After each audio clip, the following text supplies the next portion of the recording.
ପ୍ରକୃତିର ଏହି ସୁନା ଭଳି ଉପହାର ବିଷୟରେ ଆପଣ କେତେ ଜାଣନ୍ତି?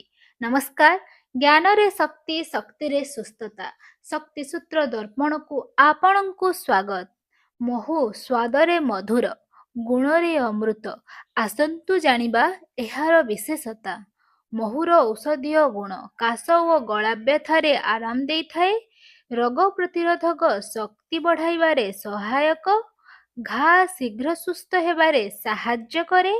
ହଜମ ପ୍ରକ୍ରିୟାକୁ ସୁଧାରିବାରେ ଉପକାରୀ।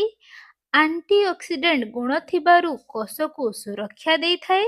ଶରୀରକୁ ପ୍ରାକୃତିକ ଶକ୍ତି ଯୋଗାଇଥାଏ।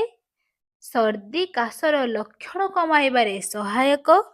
ତ୍ୱଚାକୁ ସୁସ୍ଥ ଓ କୋମଳ ରଖିବାରେ ସହାୟକ। ଆଜିର ସୂଚନା ଯଦି ଆପଣଙ୍କ ପାଇଁ ମୂଲ୍ୟବାନ ଥିଲା, ତେବେ ଏହାକୁ ଅନ୍ୟମାନଙ୍କ ପାଖକୁ ପହଞ୍ଚାନ୍ତୁ। ଆଉ ଏଭଳି ଭିଡ଼ିଓ ପାଇଁ ଆମ ସହ ଯୋଡ଼ି ହୋଇ ରୁହନ୍ତୁ। ଲାଇକ୍, ସେୟାର, କମେଣ୍ଟ ଏବଂ ସବସ୍କ୍ରାଇବ୍ କରନ୍ତୁ। ଧନ୍ୟବାଦ।